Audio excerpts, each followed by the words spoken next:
Le plus dur, c'est pas de créer, c'est de durer.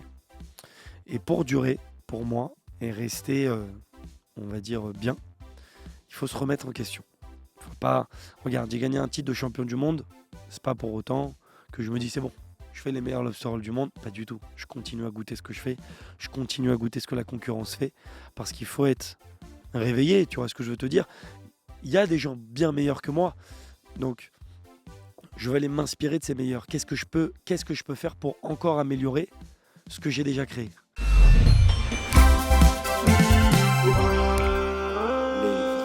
Salut tout le monde, merci d'être de plus en plus nombreux à suivre ce podcast Les Vrais. Bienvenue à tous ceux qui le découvrent. N'hésitez pas à vous abonner si c'est le cas. Sur le mois d'août, on ralentit un peu le rythme, mais dès la rentrée, on revient avec un épisode par semaine. Et cette semaine, moi, je suis ravi de faire cet épisode parce qu'on va parler bouffe. Enfin, mon invité, c'est le roi du homard, le roi du pastrami, le roi des gaufres, Moïse Sfez. Bienvenue parmi les vrais. Merci. Comment ça va, Moïse ? Ça va au top et toi ? Bah ça va super. Alors, je le disais, le patron des restaurants Homer Lobster, pour ceux qui ne te connaissent pas, ça c'est ton premier succès. Janet et aussi Maurice Café, qui cartonnent sur les réseaux notamment. Et il y a des queues de zinzin. Exactement. Alors, bon, tout ça constitue le Homer Food Group. C'est ça, patron est, du Homer Food Group. Donc j'ai démarré, excuse-moi, je perds un petit peu ma voix. Ouais, J'ai c'est pas démarré en 2017, Oui, où j'ai démarré à faire des lobster rolls sur un marché, c'est ça. au food market, On va en parler. Lobster roll, c'est des sandwichs au sandwich au homard. homard. Exactement. Et aujourd'hui, à la tête d'une quinzaine de points de vente entre Paris, Saint-Tropez et Dubaï. Et là, on a une quinzaine d'ouvertures cette année. Ouais, Voilà, entre génial. Paris, Monaco et Londres et sûrement outre-Atlantique. Waouh. Quelle aventure entrepreneuriale, on va en parler, mais d'abord j'aimerais qu'on replonge en enfance avec toi. Quel est ton premier souvenir de goût ? Mon premier souvenir de goût, c'est les tables. C'est le table qu'il y avait chez moi, que ma mère ou ma grand-mère faisait. Euh, C'était des goûts italiens. Moi, je suis d'origine tunisienne, donc des goûts aussi tunisiens. C'était les tables qu'on pouvait retrouver chez moi. Parce que j'ai grandi vraiment dans une famille où on a l'habitude de faire des grandes tables, de recevoir beaucoup de monde. Ouais, Donc avec des saveurs, des goûts, des odeurs en particulier. Et surtout, c'était les lendemains de ces grandes tables où en fait on prenait tous les c'est restes ce qu'il y et a de on faisait mieux. des sandwichs. Et c'est de là que la culture du sandwich en vrai est née. Et c'est ça pour moi les meilleurs souvenirs, c'est Et c'est quoi ton sandwich de Proust ? sandwich roast beef avec une mayonnaise aillée, tu vois, ail confit, un peu moutardé. Et on mettait des cornichons dedans, mais on était les rois du monde. Une baguette chaude, c'était un rêve. À cette époque-là, tu voulais faire quoi dans la vie ? Tu te voyais déjà restaurateur ? Alors non, je me voyais pas restaurateur. À cet âge-là, quand j'étais plus jeune, je savais pas vraiment ce que je voulais faire. Je savais une chose, c'était que je voulais partir aux États-Unis. Pour moi, D'accord. c'était une évidence. Tu fais De... partie de cette génération bousillée par le soft power américain, Ah, bousillée par la culture américaine. c'est simple, c'est encore aujourd'hui mon objectif. Je fais tout ça pour pouvoir aller aux États-Unis. Euh, C'était mon vrai objectif de vie. Ma mère m'a toujours dit après le bac, une fois que tu as le bac, tu peux faire ce que tu veux. Donc j'ai vraiment cherché à tout faire pour aller aux États-Unis, mais sans savoir ce que je voulais vraiment faire. Et ben à 18 ans, comme tout le monde, je suppose, je me retrouve face à moi-même et avec l'opportunité de faire ce que je veux. Et je me dis, ben, si je pars aux États-Unis, ok, je vais kiffer, mais c'est un énorme coût économique que mes parents n'ont pas et que je n'ai pas. Et au-delà de ça, j'ai quand même envie d'apprendre un métier. Et je suis passionné par la restauration en elle-même, parce que au-delà d'avoir cette passion pour la food, c'est passionné par la restauration, par l'art du service, l'idée de faire plaisir. Tu Mais vois, ça vient d'où ? depuis toujours, je te dis, on a toujours eu l'habitude de recevoir des gens à la maison. Donc nous, c'est de famille, mais notre kiff, même mon frère est dans la restauration, ma sœur travaille avec moi, ma mère travaille avec moi, mon père a toujours été habitué à faire ses grandes tables. Donc si tu veux, ça vient depuis toujours chez nous, l'envie de servir et de faire plaisir aux autres.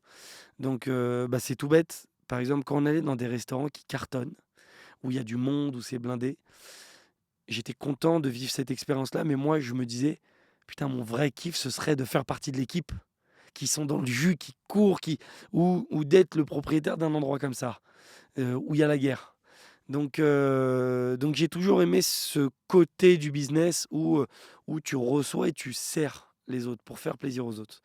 Donc j'ai toujours eu ça et j'ai eu envie de le lancer, de le transmettre à travers la street food parce qu'il y a 10 ans, c'était pas du tout quelque chose d'exploité. On connaissait bien la fast-food, avec les grandes enseignes, mais c'était l'essor de Otakos. Bon, il y a McDo, il y a KFC, il y a toutes ces grandes enseignes de fast-food, mais on n'a pas, contrairement aux États-Unis, la culture de la street food où c'est de la cuisine de rue, où en un sandwich, on peut manger un truc de ouf. Mmh. Heu, on va y retrouver des vraies bases de cuisine, mais juste à manger avec les mains ou à le faire de manière différente.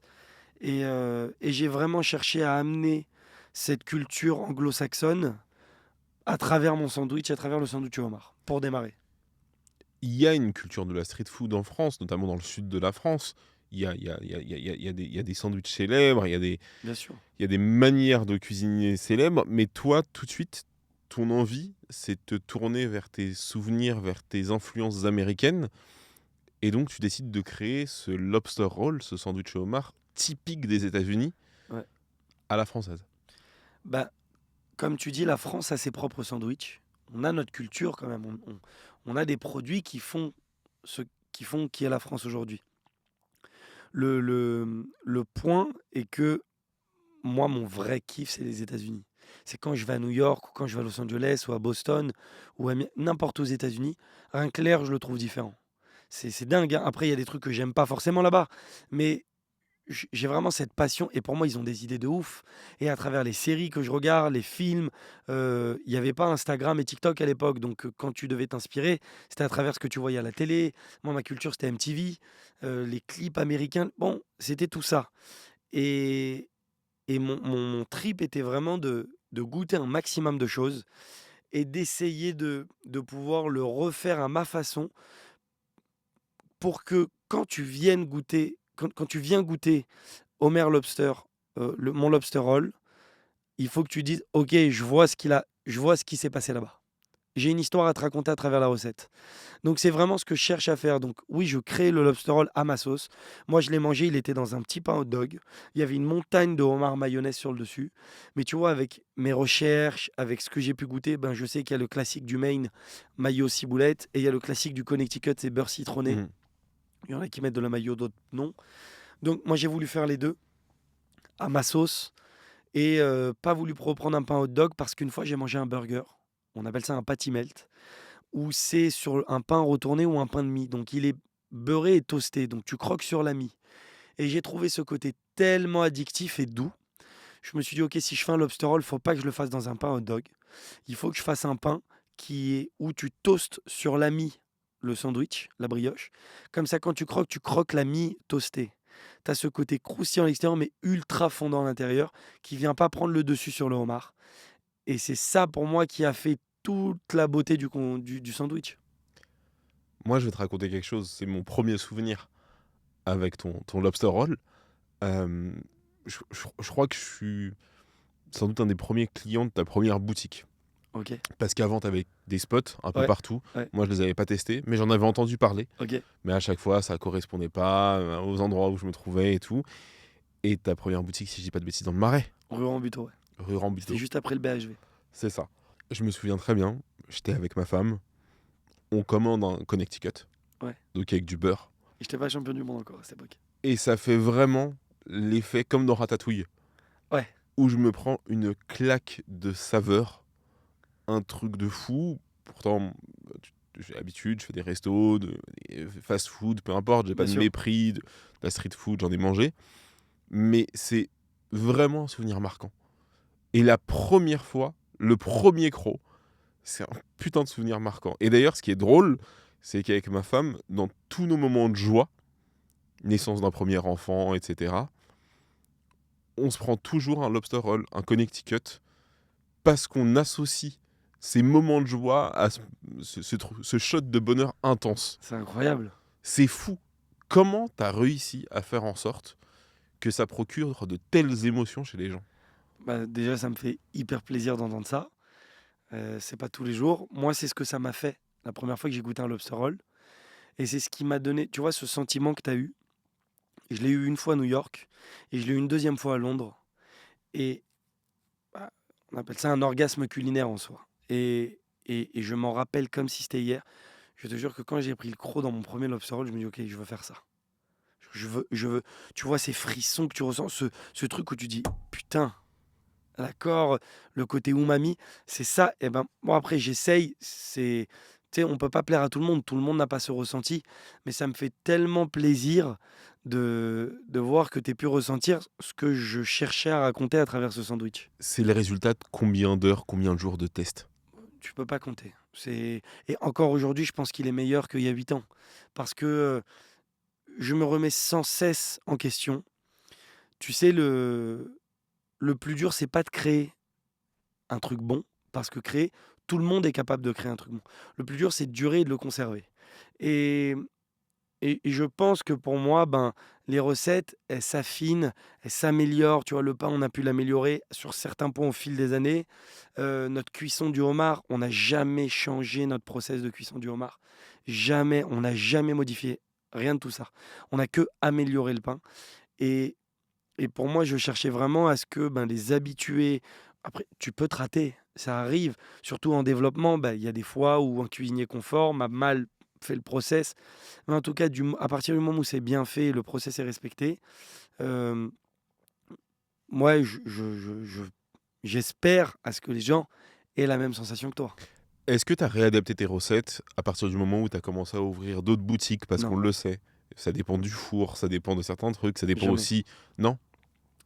Tu sais, je suis Et un par peu exemple, typiquement, moi, je sais qu'un des souvenirs marquants, c'est le pain.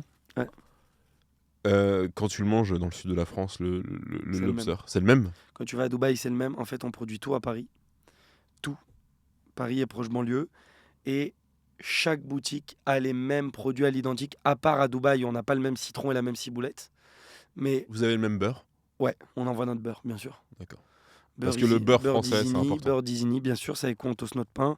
C'est non, non, non, non, c'est vraiment chaque boutique a les mêmes produits. Je te dis, à part les fruits et légumes qui peuvent varier, bah, on a des citrons de ouf à Saint-Tropez qu'on n'a pas à Paris, Mmh. et on a des citrons de merde à Dubaï, pas comme Paris. Donc après, ça dépend, mais en dehors de ça, tout le reste, ce sont les mêmes produits identiques. Et pour moi, c'est un coût. Donc, on est peut-être un peu plus cher que la moyenne. Mais en tout cas, une chose est sûre, c'est que la qualité, tu peux dire que tu es à Saint-Tropez, tu es à Paris, tu es à Dubaï, tu es à Cannes, tu es n'importe où. Si tu manges les mêmes produits, le même process, le même lobster roll. Et pour moi, c'est la base des bases des bases. C'est le produit avant tout. Tu parlais du coût, Ouais. c'est assez cher. Bien sûr, c'est un C'est sandwich à c'est 20 un c'est euros. un sandwich à, ouais, plus de 20 €. Hem, est-ce qu'on te le reproche encore? Est-ce que les gens sont encore dans cette incompréhension? Ou est-ce que tu as réussi à les convaincre de l'intérêt d'afficher tel prix? Aujourd'hui, non. Aujourd'hui, alors, ça a été 4 ans de 4 ans de bagarre, tu sais, quand j'ai démarré, je me suis dit, la première question que je posais aux gens, c'était: «Bonjour, est-ce que vous connaissez les lobster rolls?» Je cherchais pas à convaincre les gens que mon produit était bon, je cherchais à éduquer les gens par le savoir de ce qu'est un lobster roll, mais au-delà de ça, faire goûter. Comprenez ce que c'est un lobster roll. C'est pas et il y en a, bah, bien sûr, la réflexion surtout du français par excellence un peu grincheux, heu, bah, 20 balles un sandwich. Bon, à l'époque, c'était 18 €, j'ai dû augmenter au Mmh. fil des années, avec l'augmentation des coûts. Mais c'était vraiment: «Goûtez, vous comprenez», et tous les gens qui goûtaient, il y a personne qui me parlait de la qualité. «Oh, c'est cher, mais c'est tellement bon que, mais c'est cher». Donc oui, mais après, il faut se rendre compte. Aujourd'hui, tu payes des sandwichs au thon à 15 balles, 16 balles. Faut c'est un Mmh. fait. Donc vendre un sandwich homard à 18-19 €, bien sûr, quand j'arrive que personne connaît des lobster rolls, ben, c'est très cher un sandwich à 19 €, mais c'est très peu cher l'équivalent d'un demi homard pour 19 €. Et en fait, c'est qu'une question de point de vue. Si tu te dis: «Bah, je vais C'est manger» l'équivalent d'un demi-homard que tu mets dans le ouais, sandwich? ouais, Putain, dans un c'est regular, dingue! ouais. Mais tu sais, il y a pas grand-chose dans un homard, hein. Oui, bien sûr. Donc mais bon, après, c'est le produit qui est noble, c'est la chair, c'est le goût, c'est la texture. C'est tout ça qui fait que et il y a eu un tel travail, mais au-delà de ça, moi, je me base même pas sur la quantité de personnes que j'ai qui travaillent, sur l'endroit, sur le truc. Je me base que sur la matière première. Si la matière première me coûte cher, c'est normal que le sandwich me coûte un peu cher. Et je vais te dire une chose, Homer Lobster est le concept où j'ai le moins de rentabilité par rapport à tous les autres concepts. Ah bon? Parce qu'on vise la masse. C'est sur du débit qu'on va faire notre gras. Mais si tu me prends sur un sandwich, non, par rapport à des concepts normaux de street food, ma marge est beaucoup moins bonne. Mais au vu du débit qu'on fait, on se rattrape derrière. Mais donc oui, l'idée a été vraiment d'éduquer le palais des gens et d'éduquer les gens dans la manière de penser qui est, oui, vous allez payer 20 balles un sandwich, parce que c'est le cas. Par contre, je vous mets au défi de manger un homard de cette manière-là, à moins de 20 €. Et tu disais, tu fais du débit. Comment tu as réussi à faire comprendre aux clients que c'est une expérience, certes, mais vous pouvez aussi être des clients réguliers? Bah, Parce que en dehors du moment instagrammable de prendre la photo avec son lobster roll, l'expérience de dire: «J'ai goûté au mer lobster», d'en parler à des potes et cetera, comment tu arrives à faire du débit et à créer des clients fidèles? bah, déjà à l'époque, je faisais ouverture-fermeture, j'étais seul. Donc ça ne dépend que de moi. Si j'ai envie de faire plaisir, si j'ai envie d'accrocher des gens, si j'ai envie de faire découvrir. Donc, moi, je faisais pas de vidéo à l'époque. Beaucoup de médias ont parlé de moi. Donc, c'est bon signe, c'est que ça plaît. En général, si autant de médias parlent d'un produit, c'est que c'est pas mauvais. Et je cherchais vraiment à ce que chaque client ait une expérience unique. Donc, ça, c'est un premier point. Ensuite, il y a eu le Covid, qui pour moi a été extraordinaire. Parce qu'on a fait partie des premiers premiers concepts restaurants à réouvrir au bout de 10 jours de lockdown de confinement. D'accord. Et donc, bah, t'allumais Deliveroo ou Uber, on est les seuls. Il y avait nous, il y avait Pierre Sang, il y a un kebab ou un sushi. Donc, on se retrouve à faire entre 500 et 700 commandes par jour, par boutique. On en avait 2 à l'époque. Et au moment du Covid, est-ce qu'il y avait déjà plusieurs recettes? Parce que moi, au moment où j'arrive, il y avait quasiment que les lobster rolls. Bah, il y avait 4 lobster rolls, il y avait un grill cheese et basta. Et basta. Et en gros, bah, c'est à ce moment-là où je me dis, je commence à faire pas mal de commandes. Euh, je rentrais de Los Angeles, c'était juste avant le confinement, et j'ai mangé une quantité de tuna melt énorme. Et je me dis, tu sais quoi, viens, je lance un tuna melt. Donc j'ai pris une boîte de ventrèche de thon, et j'ai fait une vidéo en live. Et Ah, m'a marqué cette vidéo. ah ouais? Ouais, j'ai eu envie de le goûter tout de suite. Et malheureusement, tu avais fait la vidéo et tu l'as proposé quelques semaines plus tard, quoi, Ouais, si je dis pas de bêtises. exactement. C'est exactement Et ça. je me suis dit, putain, quelle frustration, quoi. C'est un truc de ouf. Et On a je l'ai envie de le fait, goûter, le et sandwich. je l'ai fait 2 ou 3 semaines après la vidéo. Ouais. Et ça a été un carton, et je me suis mis à toucher des clients que je ne touchais pas avant. Parce que moins cher. Mais parce que moins cher, parce que poisson et pas fruit de mer, parce que tellement de choses, tellement de choses. Donc je me suis mis à gagner une clientèle que j'avais pas avant. Et de là, j'ai lancé après ça le pastrami de saumon fumé, où j'ai fait un saumon fumé avec des épices à pastrami, tout un process à pastrami, mais avec du saumon fumé. Et pareil, j'ai touché une autre clientèle, et de là, je me suis mis à développer d'autres recettes. Et en parallèle de ça, depuis 2019, je bossais pas mal sur mon concept Jeannette. Mm. Et je l'ai lancé fin 2021. Donc, Jeannette, c'est un délicatessen Ouais, pour ce que dans la pure tradition new-yorkaise. exactement. Alors pour les gens qui ne savent pas ce que c'est un délicatessen, c'est un concept new-yorkais d'un restaurant de sandwich Mm. et épicerie. Voilà, c'est ça, un délicatessen. Donc moi, c'est un style de restauration qui me passionne parce que c'est tellement riche. En fait, tu fais ce que tu veux dans un délicatessen C'est en ça. soi. Parce que le mot délicatessen est né de l'immigration à la fois italienne et des Juifs d'Europe de l'Est vers Ellis Island, donc vers la côte est des Mm. États-Unis, vers New York. Et donc les Italiens avaient leur propre définition du délit, où ils avaient les saucissons et les fromages accrochés, le grand frigo ouvert, et ils te font des sandwichs minutes. Et eux ont créé le submarine. Donc c'est le gros sub italien, vraiment un gros pain. Ils te font une tonne de charcuterie, de salade, de poivrons confits et de fromage. Après, tu as d'autres styles de sandwich italiens, mais c'est ça, le délicatessen italien. Et tu as le délicatessen juif, où ben, c'est le pastrami, c'est le saumon fumé, c'est le hareng, c'est les matzo ball soup, c'est le hot dog. Voilà, c'est ça. Et donc, j'ai cherché, j'ai cherché à prendre. C'est un modèle qui m'inspirait énormément. Et en gros, pour te dire, en 2018, quand j'ai gagné le championnat du monde de lobster roll. Mais oui, parce qu'on n'en a pas parlé. On n'en a pas parlé, Mais tu as mais gagné le championnat du monde de lobster roll, en tu as battu 2018, ouais. les Américains. Ouais, en 2018, j'ai été sacré meilleur lobster roll du monde. À Portland, dans le Maine. Alors que tu commençais tout juste. Ça faisait un an. Même pas.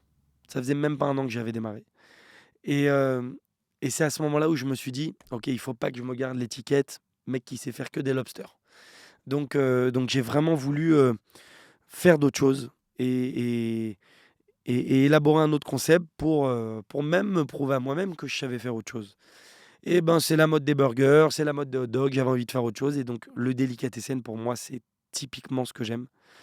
Et donc j'ai démarré à faire mon propre pastrami. Et au fur et à mesure, au début c'était un flop, parce que les gens me comparaient avec Homer Lobster.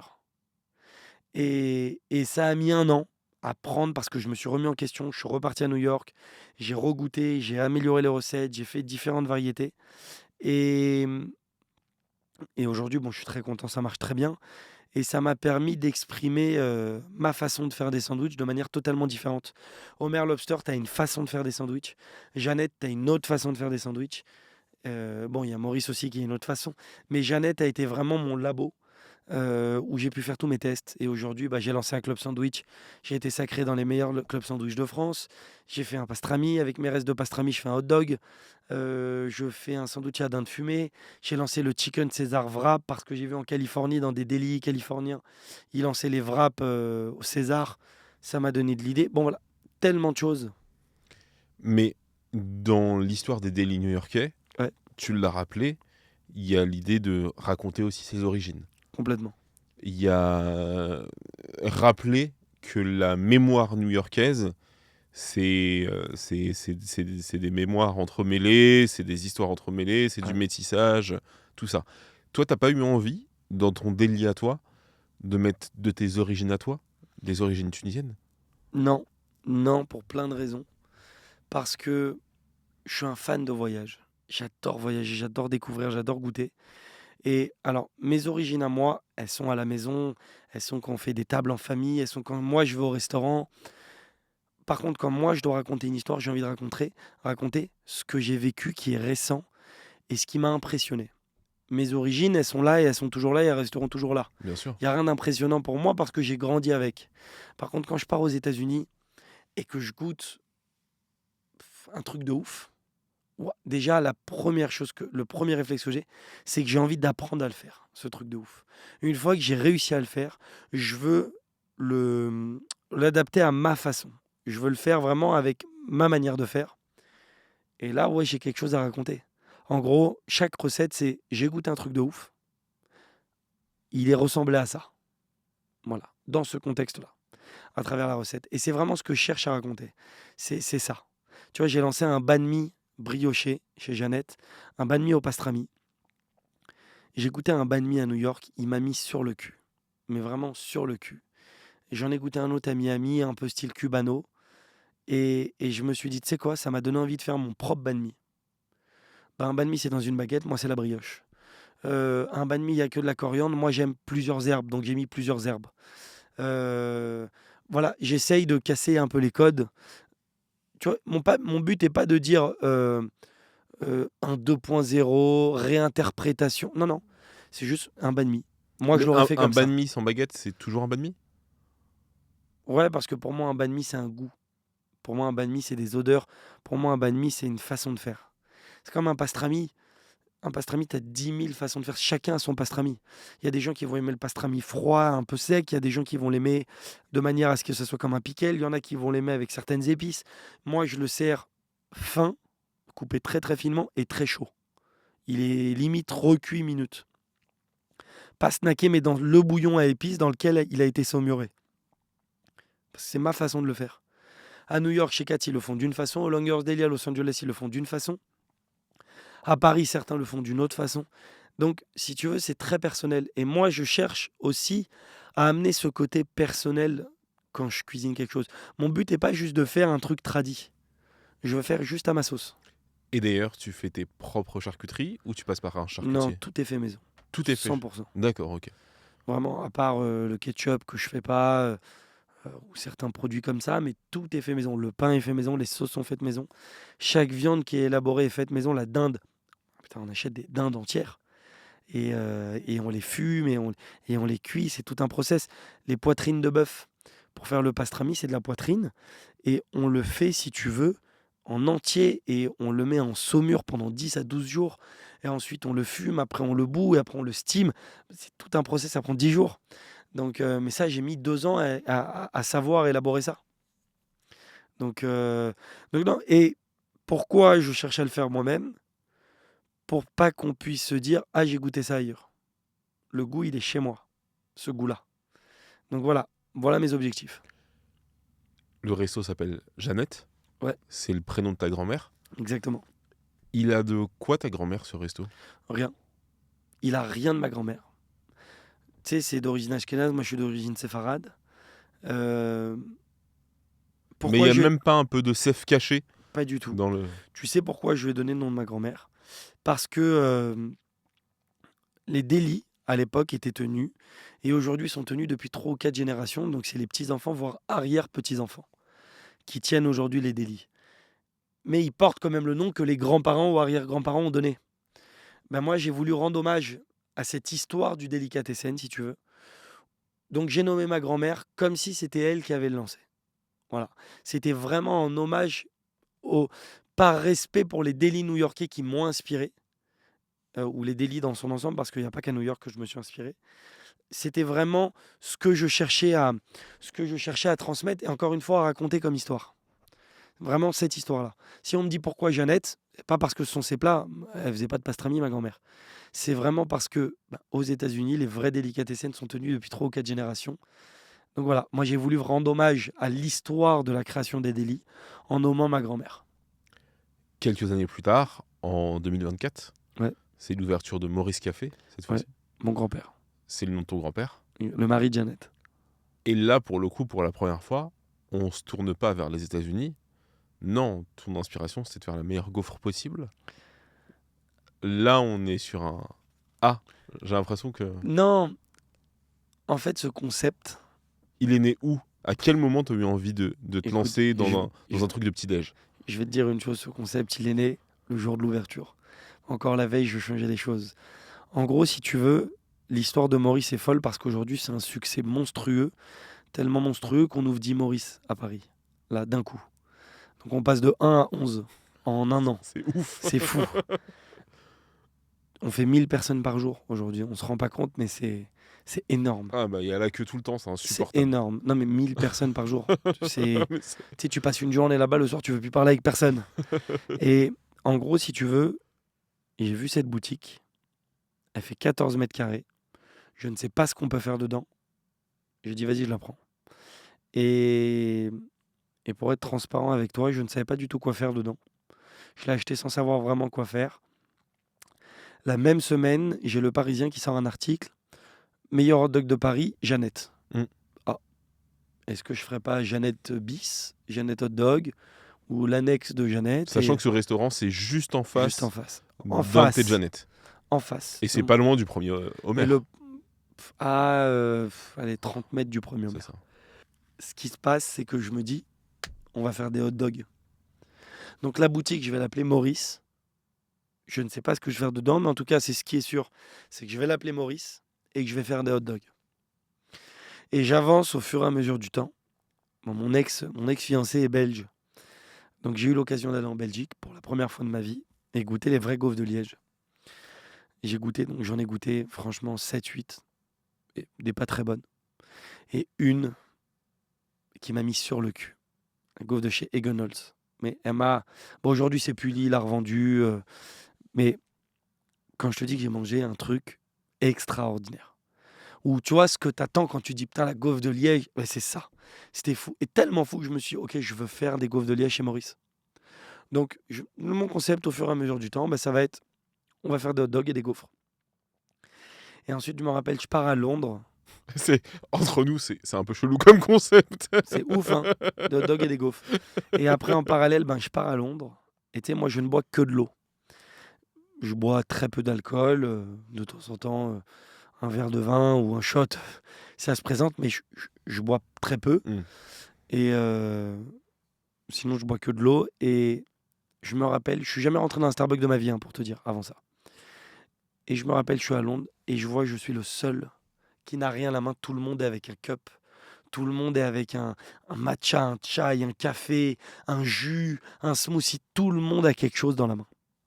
Et je me dis, wow, il y a un deal à faire sur les boissons.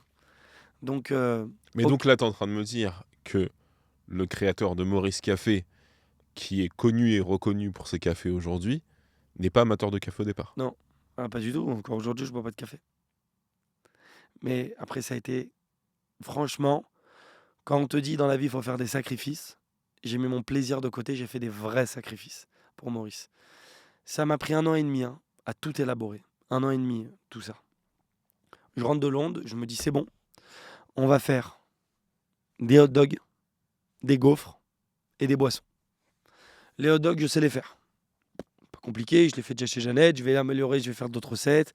Je vais faire le Chicago style, je vais faire un banh mi style, je vais faire un coney hot dog avec le chili dessus, je vais faire... Bon, il suffit que tu recherches un peu, tu t'intéresses au hot dog et tu as 5-6 recettes qui sortent que tu vas pouvoir faire traditionnelle américaine en 2.0. Et, et je me rappelle, faut, faut se mettre dans les boissons, il faut se mettre dans la gaufre. Et donc, ça m'a pris 9 mois à élaborer la recette de la gaufre. J'ai été aidé par un de mes meilleurs potes qui est le pâtissier Yann Couvreur. En fait, ce qui s'est passé, c'est qu'il m'a ouvert les portes de son labo pour que je puisse faire tous mes essais là-bas. Donc il m'a fait gagner un temps fou. Moi, j'ai pas de labo, j'ai même pas de robot. Parce que jusque-là, tu faisais pas de sucré. Non, et j'en ai jamais fait. Je faisais des brioches au Nutella. J'ai rien inventé. Et donc il m'a ouvert les portes de son labo, il m'a mis à disposition son labo pour que je puisse faire tous mes essais. Et ça a pris 9 mois tous les mercredis après-midi. J'étais là-bas et je faisais mes essais. Et il goûtait avec moi. Et au passage, il m'avait donné une recette de base de merde, mais je l'aime quand même. Mais, mais bon, et j'ai réussi vraiment à la fin à trouver cette recette. Et je me dis, putain, j'ai réussi à faire ma propre version de la gaufre que j'ai goûtée à Liège. Donc j'étais heureux. Ça a pris beaucoup de temps. Et pour les boissons, bah, ça a pris 1 an et demi. Je me suis entouré d'un très bon torréfacteur, un très bon barista, et que des gens qui m'ont formé, si tu veux. Et à chaque fois, je voulais goûter deux choses. Le meilleur de cette chose et le pire de cette chose, parce que je n'y connais rien au café. Moi, demain, tu me donnes une merde, tu me dis ça, c'est le meilleur café du monde. Je te crois. Moi, pour moi, c'est la même chose. C'est comme un mec qui n'y connaît rien au vin. Tu lui fais boire de la piquette et tu lui fais boire un très bon vin. Au nez, il va dire, bah, ça sent pareil, ça sent le vin. Moi, ça me faisait pareil sur le café. Donc, j'ai appris, si tu veux, à mettre mon plaisir de côté et à éduquer mon palais de la sorte à ce que, juste au nez, après en goûtant aussi, mais juste au nez, je peux te dire si un café est trop torréfié, pas assez torréfié, bien extrait, pas assez extrait, acide, amer, faut le régler, il est brûlé, l'eau est trop chaude, voilà. Et ça m'a pris 1 an et demi. Donc j'ai fait des dégustations de café, allez, 4 fois sur 7 pendant 1 an. Et quand tu as trouvé la recette du café, le bon café, Ouais, quand tu as trouvé ton café, est-ce que la notion de plaisir est arrivée? non, pas C'est du tout. marrant. Pas du tout. La seule chose qui est arrivée dans ma tête, c'est je sens le café, ok, j'ai la rondeur que j'attendais. Il n'y a pas ce côté trop acide, il n'y a pas ce côté trop amer. Je veux que ça plaise à quelqu'un qui ne va pas aimer le café, comme je veux que ça plaise à un puriste du café qui sente et qui se dise putain, il est d'une finesse. C'est vraiment ce que je cherche. Oui, donc c'est très théorique comme Ouais. approche. Et au moment où je le goûte, je vois que je fronce pas les yeux, je plisse pas les sourcils, et je goûte et je sens ce goût de noisette, ce côté caramel. Je sens ces saveurs qu'on cherche, enfin que je cherchais dans un café. Et je me dis, allez, maintenant on s'attaque au matcha. Voilà. Et c'est comme ça, ben, j'ai fait les mêmes essais sur le matcha, je te jure, au milligramme près, la quantité de matcha, la quantité d'infusion, parce que moi je fais pas de sirop. Je fais une infusion ou à la vanille ou à la cannelle. Mm. Donc la quantité d'infusion, la quantité d'eau, comment le mixer, on le mixe avant, on le mixe minute. On le fait de manière traditionnelle, on le fait en 2.0. Ça a été tout ça. Quel matcha de cérémonial, mais il y a différents matchas cérémonies. Donc voilà, comment le choisir. Bon, et des recettes, et après l'élaboration des différentes recettes. Aujourd'hui, le matcha représente 68% des ventes chez Maurice. Voilà. On se rend peut-être pas compte, mais quand tu as 1000 personnes dans la journée, tu as presque 700 personnes qui m'achètent un matcha. Mais ce qui est dingue, c'est ce que j'allais te dire, c'est qu'au départ, on s'est vu quelques semaines avant l'ouverture du premier Ouais, Maurice. ouais, Tu m'as dit, tu vas voir, tu vas te prendre une claque sur les gaufres. Tu me parlais des gaufres, des gaufres, des ouais, gaufres, des gaufres. Les produits qui reviennent vachement, c'est le egg muffin et le matcha. ouais. Les gaufres, elle est excellente. Moi, c'est mon produit préféré chez Maurice. Bah, moi, j'en mange une par jour. Ça m'a pas aidé au niveau du régime. Mais je suis d'accord avec toi. Mais en fait, la gaufre, elle est rentrée dans le décor. C'est-à-dire, tu vas chez Mais Maurice, d'ailleurs, c'est le décor. c'est C'est le exactement. logo. C'est le dégo, c'est la déco, la gaufre. En gros, si tu veux, tu vas chez Maurice, quoi qu'il se passe, tu vas te prendre une boisson. Après, bah, tu as une personne sur deux qui prend une gaufre. Mm. C'est, allez, vas-y, on va se faire un kiff, elle est bonne. Mais, mais même le muffin, il n'était pas prévu, puisque de base, je devais faire des hot dogs. Et sache une chose, on a fait toute la DA, tout est prêt. Et un mois avant de lancer, il y a un truc qui va. Je me réveille, je te jure, en pleine nuit. Je me dis, il y a un truc qui va pas dans Maurice. Pff, je trouve que tout n'est pas en osmose. La DA est belle, ok. Les recettes sont prêtes, les gaufres sont prêtes, les hot dogs sont prêts, mais je sais pas, il y a un truc qui colle pas. Je me dis, est-ce que je retire les gaufres? Non, impossible. J'ai trop travaillé. Est-ce que je retire les boissons? Non, je n'ai pas d'offre de boisson ailleurs. Est-ce que je retire pas les hot dogs? Allez, vas-y, je retire les hot dogs. Et je me dis, mon concept Maurice ne va être que boisson et gaufres. Et je me rappelle, je crois quand on s'était vu, j'avais même pas l'idée des muffins encore. 10 jours avant d'ouvrir. Donc on a modifié toute la DA pour enlever les logos des hot dogs dans toute la DA Maurice. Et je me rappelle, ouais, 10 Ah, jours parce avant. qu'il y avait des hot dogs dans le logo. Ouais, Ah, la galère, putain. galère complet. Et je me rappelle, 10 jours avant, je me dis, pourquoi on fait pas des muffins sandwich, des McMuffins? Et bon, ok. J'appelle mon boulanger avec qui je fais le pain. Je lui dis, prends de la pâte à brioche, cuis-la comme un muffin. Donc c'est à la poêle avec un peu de beurre clarifié dans un emporte-pièce. Et vas-y, dépose-les-moi. Il me les dépose le lendemain. Je dis, allô, c'est quoi ce truc de ouf? On a pris notre pâte à brioche qu'on a cuit à la poêle. C'est un truc de ouf. J'ai dit, vas-y, on fait les muffins. C'est évident. Et de là, j'ai lancé le muffin sandwich. Mais j'ai même pas bossé la recette. Faut quoi dans un muffin? American cheese, une bonne sauce et un œuf que je voulais coulant. Voilà, après, je me suis mis à faire un bacon glacé au sirop d'érable. 2 essais, c'est fini. T'as un supplément avocat, t'as un saumon crème cheese, t'as un tuna melt et des petites tartines. Tartines tomates, tartines. C'est ce que je préfère, hein, les tartines. Crème cheese tomate, crème cheese avocat, crème cheese concombre avec des œufs de truite. Et voilà, tout simple. Le truc a explosé. Et, euh, et c'est cette addition de plein de petites idées qui a constitué Maurice. Mais c'est-à-dire, je me suis pas dit, tiens, Maurice, ce sera ça, ça, ça. Non. C'est au fur et à mesure, tiens, je mettrai ça dans Maurice, tiens, je vois bien ça. Et là, c'est ce que je suis en train de faire pour les prochaines ouvertures. Ils seront plus grands, j'aurai plus d'espace. Bah, je sais que je vais ajouter plein de trucs que je ne pourrais pas mettre dans le premier parce qu'il n'y a pas l'espace. Bon, on a hâte de goûter ça. Voilà. Donc, J'ai une question. ouais, Parce que le Homer Food Group a pris une importance folle. ouais. C'est pas mal de restos aujourd'hui, partout dans le monde. Et on sent, en t'écoutant, qu'il y a vraiment le plaisir de l'élaboration, de la recette, Grave. etc. Comment tu fais pour que ton aventure entrepreneuriale, le côté CEO, te laisse assez d'espace pour continuer à élaborer, à faire des recettes, à goûter, à te planter, à foirer? Écoute, déjà pour moi, comme je te disais juste avant, le plus dur, c'est pas de créer, c'est de durer. Et pour durer, pour moi, et rester, on va dire, bien, il faut se remettre en question. Faut pas. Regarde, j'ai gagné un titre de champion du monde. C'est pas pour autant que je me dis c'est bon. Je fais les meilleurs lobster rolls du monde. Pas du tout. Je continue à goûter ce que je fais. Je continue à goûter ce que la concurrence fait. Parce qu'il faut être réveillé. Tu vois ce que je veux te dire? Il y a des gens bien meilleurs que moi. Donc, je vais aller m'inspirer de ces meilleurs. Qu'est-ce que je peux faire pour encore améliorer ce que j'ai déjà créé? Et c'est ça. Et si je suis toujours dans mes affaires, je suis là, je me remets en question.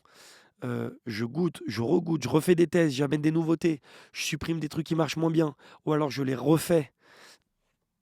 Voilà, pour moi, c'est ça la clé, c'est c'est d'être dedans. Donc, si tu veux, dans l'entrepreneuriat, bah, tu as 50% de mon temps, c'est être dans les affaires, c'est créer, c'est avoir le nez dedans, c'est c'est goûter, c'est être vraiment dedans et 50 prendre du recul, être moins dedans, moins là, me poser, être au calme, regarder ce qui se fait autour, mettre sur papier. J'ai même pas d'ordi, je fais tout sur mon téléphone ou papier stylo. Donc c'est tout ça et c'est cette addition, si tu veux, de ces 2 points qui font qu'on arrive à durer, on arrive à développer, on arrive à se remettre en question et on arrive à durer. Et il y a aussi une autre partie de ton activité dont on n'a pas parlé, c'est la communication, qui a fait ta Ouais, force. c'est vrai. Aujourd'hui, tu fais pas mal de vidéos. Ouais. Tu prends du plaisir à faire ça? Alors, je prends pas autant de plaisir à faire des vidéos qu'à servir les gens. Ça peut paraître fou, mais de base, moi, j'ai jamais voulu me mettre en avant. Je me suis mis en avant parce qu'on m'y a un peu forcé par Oui, rapport à certains parce projets qu'à l'époque, audiovisuels. mais à l'époque, tu servais aussi Ouais, les gens. Donc les gens, quand ils connaissaient ton lobster, ils te connaissaient toi. ouais, aussi.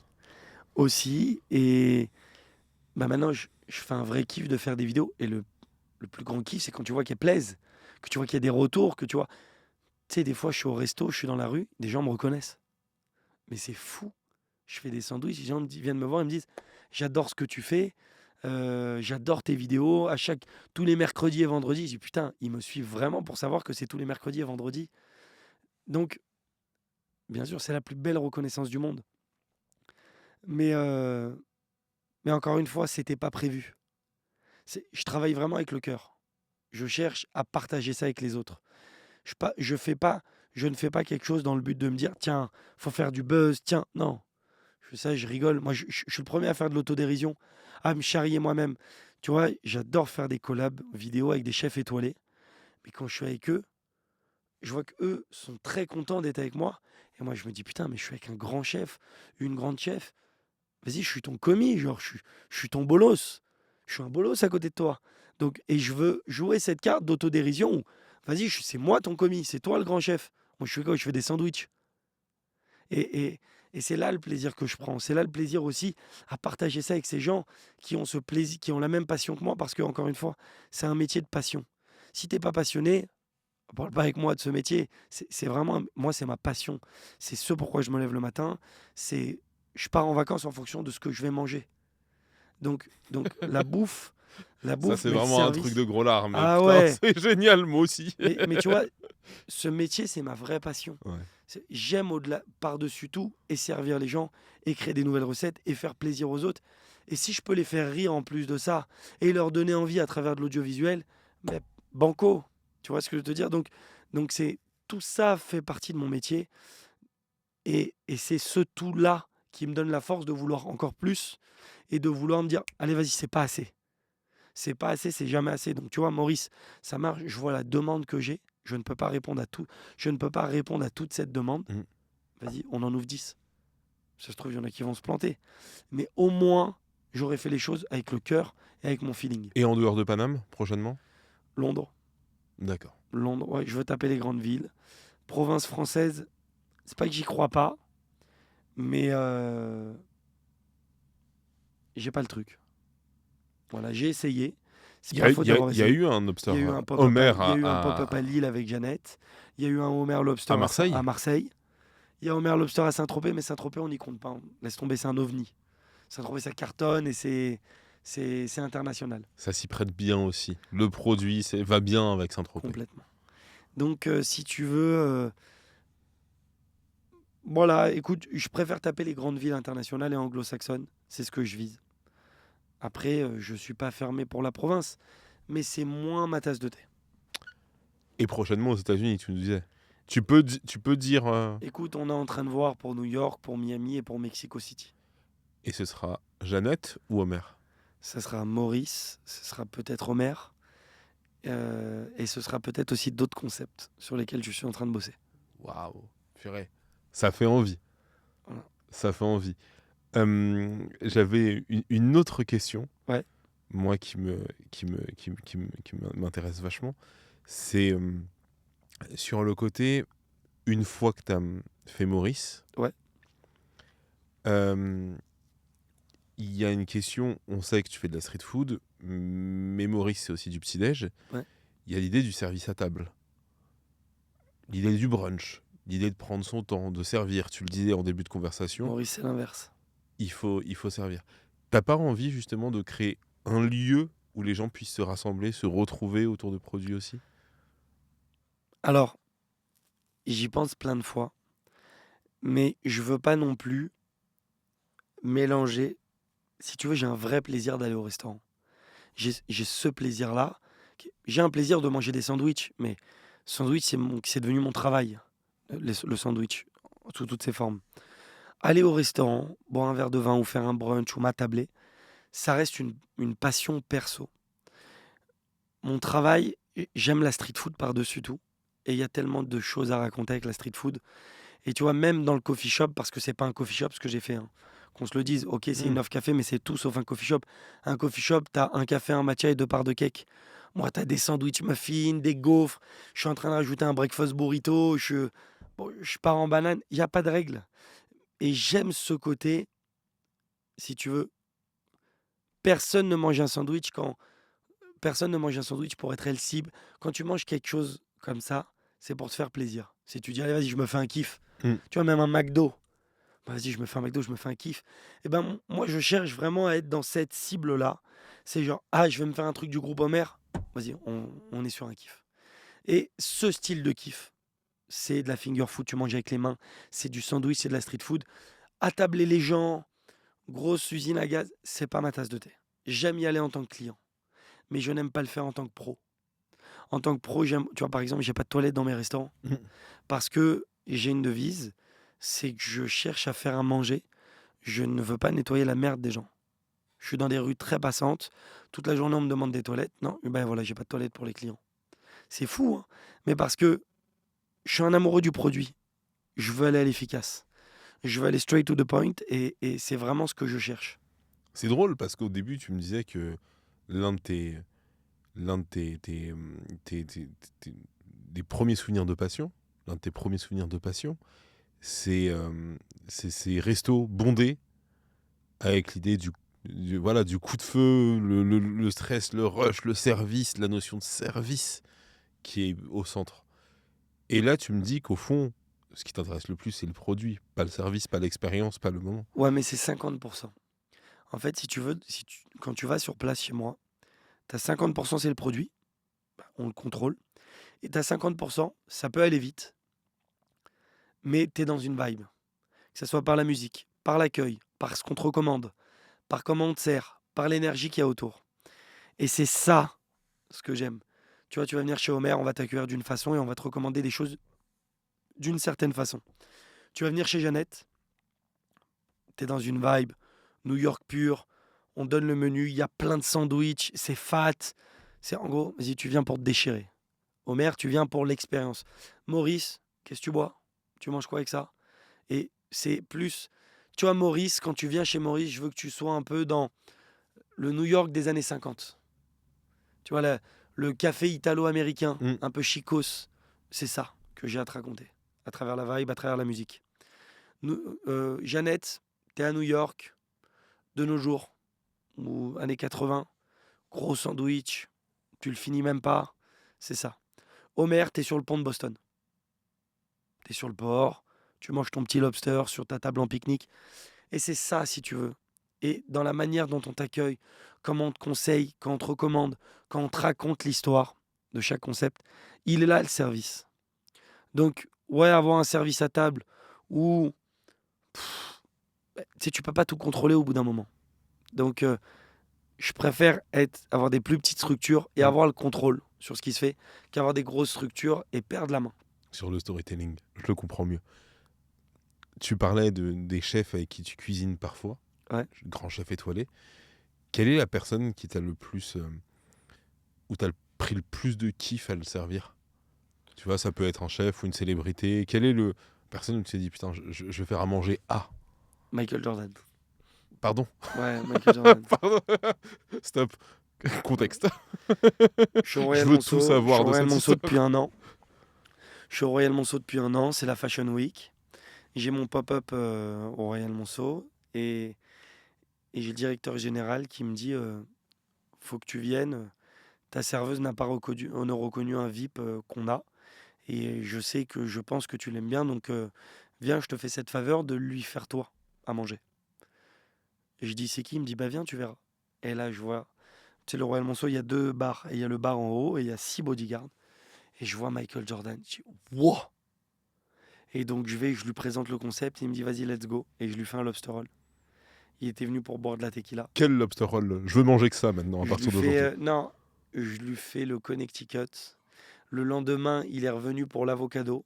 Et il est revenu le vendredi pour me remanger un avocado. Donc, il a préféré l'avocado. Waouh! Mais j'ai servi Michael Jordan. Michael Jordan a mangé ma sandwich. C'est incroyable. C'est fou. Je mange le même sandwich que Michael Jordan. Non, mais c'est incroyable. Que ce soit Michael Jordan, j'ai été accueilli par Nicolas Sarkozy dans ses bureaux. J'ai, Qui a j'ai, mangé un sandwich lui aussi? ouais, qui a mangé plusieurs fois d'ailleurs, qui connaît bien mes sandwichs. Il y a Grand eu, amateur de sandwich. comment? Grand amateur de Bien sandwich, sûr, Nicolas Sarkozy. Il mais est connu pour ça. grand amateur de bonne bouffe. Ouais. Grand Mais du amateur. kiff. Vraiment la partie kiff, quoi. Alors, de un, Les je le chefs de trouve très fort. l'Élysée, Mais ouais, raconte. c'est un amateur de la bonne bouffe. Nobu, le chef Nobu, qui est internationalement connu. J'ai pu passer des journées avec lui, c'était extraordinaire. Euh, tellement de monde, mais je vais te dire une chose. Moi, mon vrai kiff, c'est quand je partage des moments avec des passionnés de bouffe. Tu sais, un vrai passionné, tu le reconnais. On peut aimer ce que tu fais. Le passionné, il va te parler d'une manière différente, sur des points en particulier. Et c'est ça, c'est vraiment ça que j'aime. Donc ouais, après la plus grande célébrité, c'est Michael Jordan. J'ai déjà servi Drake. Drake pas en direct, mais sur son bateau. Il nous a fait une commande à Saint-Tropez. Il y a eu tellement d'acteurs, acteurs et de chanteurs. Après voilà, pour moi c'est Michael Jordan, le number one. Je te comprends. Je te comprends. J'ai 2 dernières questions. Ouais. Il y en a une, mais tu as un peu répondu. Mais tu regardes la série The Bear? Ouais, je me suis arrêté à la saison 4, saison 3. Mais saison 1 et saison 2, j'ai kiffé. Donc, tu vois l'esprit du petit boui-boui, street food, qui devient grand resto. Ouais. Est-ce que, au fond de ta tête, tu as l'envie de faire un grand restaurant? Ouais. Écoute, je vais te dire une chose, la série The Bear, pourquoi j'ai autant accroché sur la saison 1 et la saison 2? Est-ce que tu te remémores ce premier épisode de la série The Bear où tu sais, tu as le stress, Le les stress. tickets, à gauche, à droite? Eh ben ça, je vais te dire une chose, c'est mon quotidien quand on est en service et qu'on est en plein rush. Les tickets, la pression, ça sort pas, il y a un oubli, il y a un raté, il y a un truc qui tombe par terre, il y a ça. Re-regarde le premier épisode de The Bear, Mm. tu comprendras ce que je vis. Et il y en a qui vont dire, mais c'est quoi cette torture? Mais sache une chose, cette adrénaline, je paye au quotidien pour l'avoir. C'est ça qui me motive, c'est ça qui me fait kiffer. Et tu vois, typiquement, l'histoire de The Bear, elle est folle parce que c'est ma vie. J'ai été formé dans des grands restaurants, je fais des sandwichs, mais c'est ça ma vie. Mais j'essaye de les faire, je cuisine. Franchement, je les fais avec mes tripes. Toutes les recettes que je fais, je les fais, je les travaille, je les retravaille pour qu'il y ait un accord, pour qu'il y ait ce qu'on cherche vraiment. Que quand tu manges un sandwich, je me fais vraiment ce kiff. Encore hier, je rencontre une dame, une maman. Elle me dit, bon, bah, j'ai pas dit à mon mari et mes amis, mais je suis censé être origine, mais genre, c'est tellement bon, je me fais un kiff. C'est son plaisir coupable. Mais quel rêve! C'est mon vrai kiff. C'est de voir ce genre de client. Et c'est ce que je cherche à faire. Et tu vois, tu me prends The Bear. Ben ouais, mon rêve, ce serait un jour de faire un restaurant, un grand restaurant comme ça. Même mon rêve serait de prendre un Homer Lobster et le rendre un grand restaurant. Tu vois, garder l'enseigne, garder tout, mais je sors un grand restaurant. C'est mon rêve. D'accord. Donc la série The Bear, elle est un peu utopique pour moi. Elle est un peu ce que je vise. Mais sache une chose, il y a une énorme part de mon quotidien dans cette série. Et ma dernière question, c'est peut-être parce que j'ai de la dalle, j'ai pas mangé ce midi, Ouais, que je te la pose. Mais là, à l'instant T, ouais, parmi tous les produits que tu as, ouais, et même parmi d'autres produits, ouais. si tu as envie de faire plaisir à quelqu'un que t'aimes, Ouais. une recette, ce sera laquelle? Euh, Je te parle pas de la meilleure recette. Je te dis la recette plaisir. la recette plaisir. Il y en a tellement, tu sais, il y a tellement de gens dans mon entourage proche qui m'ont demandé, tu vois, par exemple, j'ai mon associé qui est iranien. Donc, ils adorent certains styles de grillades et de brochettes. Il y a une brochette très connue iranienne qui s'appelle le koubidé, qui est un style de kebab iranien, qui est une viande à base d'agneau et beaucoup de gras. Et c'est quoi sa Et c'est une spécificité par rapport brochette, aux autres c'est broches? censé être juteux. Tu vois, tu l'as fait à la main. Tu sais, t'as déjà dû voir des vidéos sur les réseaux sociaux où en Turquie, ils te font le truc comme ça à la main, à la brochette. C'est une viande qui est assez grasse et ils te la mettent à la braise et c'est hyper juteux. Ça a une texture particulière. Mais pour moi, tu peux faire un sandwich avec ça, extraordinaire. Ou après, moi, le truc que j'aime par-dessus tout, c'est le fried chicken. Le fried chicken, pour moi, tu fais un Nashville fried chicken avec un style un peu différent, où tu joues sur du miel, sur du spicy, sur de la texture, sur du croustillant, sur du juteux. C'est- Le fried chicken, pour moi, il y a un vrai, vrai, vrai, vrai, vrai travail. Donc tu me dis, ouais, pour moi, le fried chicken, plus que n'importe quoi. Alors j'allais te demander, hors antenne, mais ça tombe bien que t'en parles tout de suite, il y a une grosse tendance au poulet frit. Ouais. T'as pas envie d'y aller toi aussi? Écoute, le seul problème, c'est qu'il faut une extraction. Et moi, ma spécialité, c'est de créer des concepts sans extraction. Donc, changer de cette ligne de conduite me fait un peu chier, pour plein de raisons. J'ai d'autres choses à développer d'abord, sans extraction. Tu sais, Mais c'est-à-dire extraction, je comprends pas. ben moi, je peux prendre n'importe quelle boutique. Je peux prendre une librairie, je peux prendre une boutique de fringues et faire ce que je veux dedans. Mhm. Maurice, je n'ai pas besoin d'extraction. Omer, je n'ai pas besoin d'extraction. Jeannette, je n'ai pas besoin d'extraction. Ah mais Donc, oui, c'est vrai, le j'ai poulet pas de frit, friture, j'ai pas de bien plancha. évidemment, il y a de la friture, je suis con. Donc, tu vois, c'est ça le truc. Et moi, j'aime créer des concepts où tu te dis, mais c'est impossible. Comment? Et c'est ça mes vrais challenges, c'est cela. Donc, ouais, fried chicken, oui, j'aimerais bien en faire un. Après, est-ce que tout de suite, non, j'ai d'abord d'autres choses à faire. Je te jure, j'ai d'autres concepts à élaborer. On a hâte. Ouais, Merci Moïse. merci à toi. Vous venez d'écouter un vrai. Si ça vous a plu, n'oubliez pas de vous abonner sur YouTube ou sur votre plateforme d'écoute préférée. Et puis on se retrouve sur Instagram et sur TikTok, vrai.redouane. À très vite.